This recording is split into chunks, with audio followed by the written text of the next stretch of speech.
Facebook shares are down after reporting earnings that missed expectations, but revenue that topped estimates. The biggest tech companies keep getting bigger, though, and Facebook is no exception. The social network now has 1.94 billion monthly active users, up from 1.8 billion last quarter. And at this rate, Facebook could hit 2 billion total users by next quarter. Another big contributor to overall revenue is mobile advertising. Mobile ads accounted for 85% of ad revenue, thanks in part to Instagram's rapid growth. Yet the company warns that revenue could slow down this year. Revenue growth could slow down this year because they are running out of space to put ads in the core app. I just spoke to COO Sheryl Sandberg, who had this to say about ad load.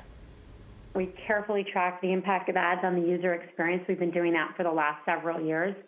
We've said that ad load is up from a few years ago, and we've been able to do this by improving the quality and the relevance of the ads.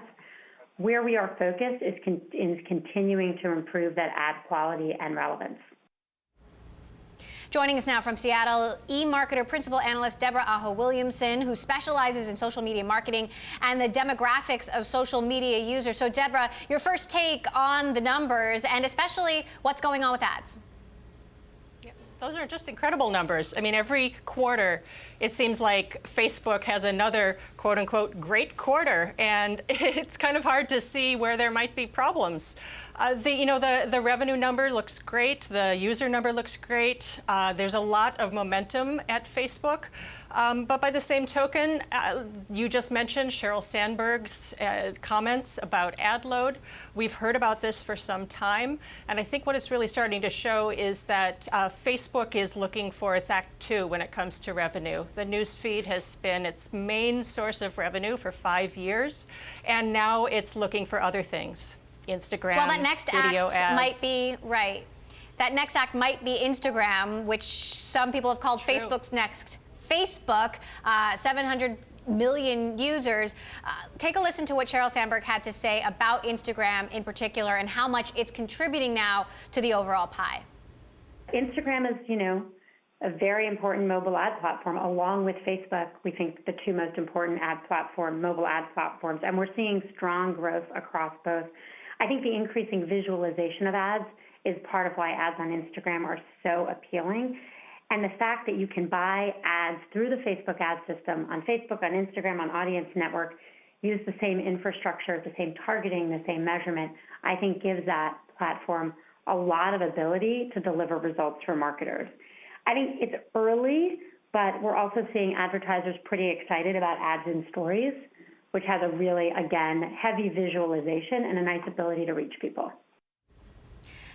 That said, Debra, they still don't break out Instagram revenue, which also always makes you wonder, why not? I mean, how at what point does Instagram meaningfully contribute to this, to the point where they're willing to show us the numbers?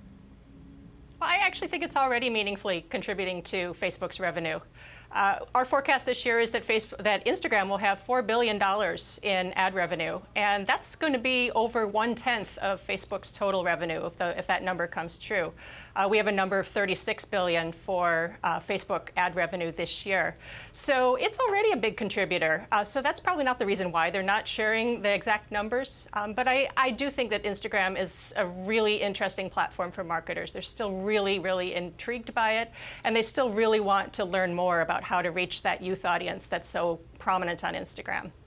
Now, something else that they're experimenting with is different forms of video advertising, potentially mid-roll ads. Take a listen to what Sandberg had to say about that. Right now, we're in the testing phases of ad breaks, and we're excited to be testing them. And it's going well so far, but it's early days, and we will see. Mark Zuckerberg has famously been against pre-roll ads, but mid-roll ads, very much like a commercial on television. How optimistic are you about that, Debra, as a future source of revenue? Well, mid-roll ads and pre-roll ads, for that matter, have been really successful for other platforms like YouTube. So it makes a lot of sense for Facebook to get involved in mid-roll. I agree that pre-roll is maybe not the right format for Facebook, but I feel like as Facebook starts to roll out more video programming within its platform, including advertising within it, I think that advertisers are going to be very intrigued by it. Video advertising in general is growing enormously, and advertisers want to find new places to spend those dollars, and I think Facebook will probably benefit. Now, there's been some concern about graphic violence on Facebook, Facebook Live, specifically about the rise in fake news. Facebook has announced a number of things to combat these issues. And Sheryl Sandberg told me that they haven't seen any meaningful impact on revenue from these problems. How big a risk factor, Deborah, do you think those two things are?